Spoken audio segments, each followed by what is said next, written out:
Kaixo, zer moduz? Gaur bildumatxo bat daukat eskuartean. Euskal Herriko kondaira onenak. Begiratu. Eta hemen, ipuin asko badaude ere, gaurkoan, Basa Jaun eta Mosolo kontatuko dizuet, bai? Mosolo, txoritxo hau da, bale? Ea gustatzen zaizuen. Basa Jaun, basoa zaintzen duena da. Basoko jauna denok ulertzeko. Eta egunero oso goiz jaikitzen da. Bere zirularekin animali guztiak esnatzen ditu. Errekara hurbila joateko, belarra eta gurra biltzeko, basoa garbitzeko, laguntzaileak behar ditu.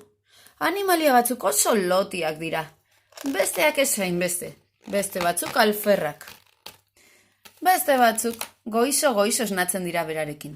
Baina goiz hauetako batean, sastraka artean, oihu lasgarri bat entzun zuen.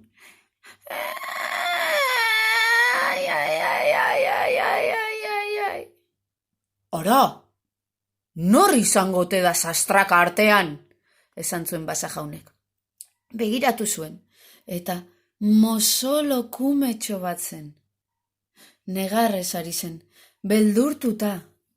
Basa Jaunek esku artean hartu, eta bere etxera eraman zuen. Basa Jaunekin Basanderea bizi zen, bere Andrea. Eta Basandereak Mosolo kume hura hartu zuenean, begiratu zion, ondo, eta esan zuen. Badakit ze gertatzen zaion. Egoa hautsita dauka. Ezingo da hemendik mugitu, hilabetez edo. Eta Mosolo kumean negarrez hasi zen. Negu osoa basoan gelditu beharko du. Mosolotxoak negar egiten zuen. Hilabete osoa, amatxo daitatxo ikusi gabe, basotik atera gabe, egon beharko zuen. Baina Mosoloa ez zegoen bakarrik. Basoko gainerako animaliek eta Basa Jaunek berak ere, barre egin arazi nahi zioten. Paiazoz eta guztiz mozorratu ziren begira. Baina alferrik, Mosoloa, triste zegoen. Basandereari, ideia bat bururatu zitzaion. Jertzetxo bat josi zion, txuri gorria.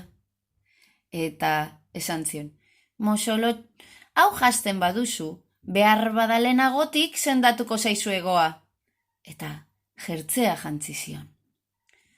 Mosoloa alaitu egin zen. Irribarre txiki bat egin zen. Badakit, esan zuen Basa Jaunak.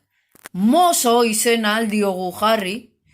Eta Basa Jaun eta Basandere pospozik jarri ziren Mosorekin. Eta Mosori asko gustatu zitzaion. Pixkanaka alaiago zegoen Moso. Ja, lagunekin ere ibiltze zen. Eta Basanderek goxo egiten zion. Ez ote da gaixorik egongo gure Moso? Esaten zion kilikiliak egiten zizkion bitartean. Eta Mosok erantzute zion. Mila esker, eskerrik asko gustatzen zaizkit zure kilikiliak Basandere. Gero, lo egiteko, beti Basandereak ipuin ederra kontatze zizkion. Eta Mosok lo hartzen zuen. Ja, ez zuen hainbeste negarrik egiten. Eta katagorri, satorrarekin, txantxangurriarekin, jolasten hasi zen. Hala ere gurasoak ikusteko irrikitan zegoen. Baina orain, asko hobeto zegoen. Eta zauria ere, sendatuta zeukan. Mosok, ja, ez zuen minik. Gaua iristean, Basandereak abestu egiten zion. Lo eta lo, ene potxolo, kukun lolo. Lo eta lo, ene maitia, kukun lolo. Basa Jaunak xirula jotzen zuen.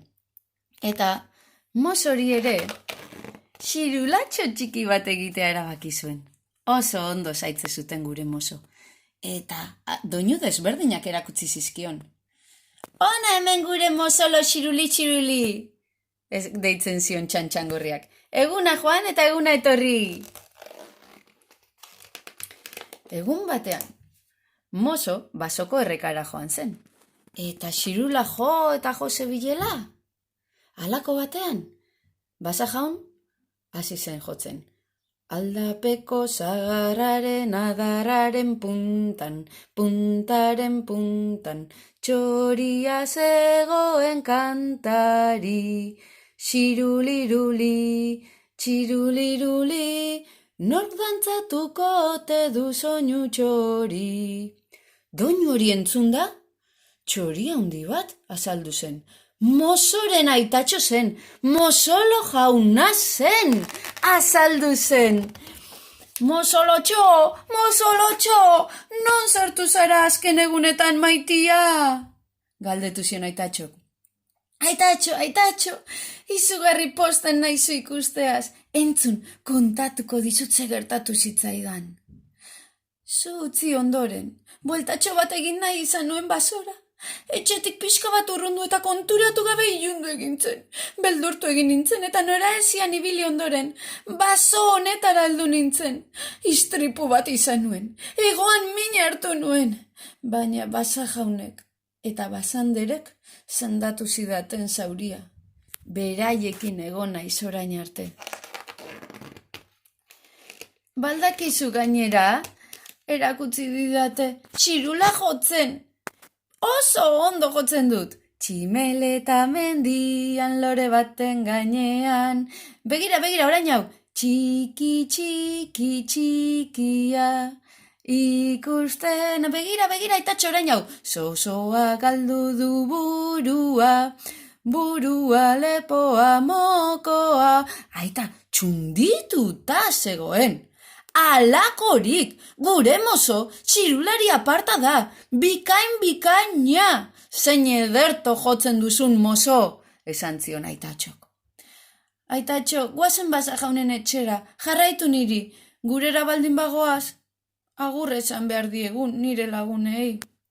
Eta, posez kantari, mozo eta aitatxo, agurtzera joan ziren. Basa jaun, begira zein etorri den, nire aitatxo da, aitatxo etorri zain nire bila, zuek agurtzera nator. Oso egun ederrak igaro ditut zuekin, eskerrik asko eskaini didazuen guztiegatik, bihotzez eskertzen dizuet. Eta mozo, xirularekin abesten joan zen.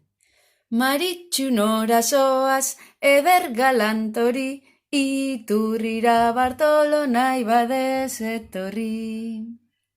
Eta ala bazan, edo ez bazan, zar dadila kalabazan, eta atera dadila Zumaiako plazan.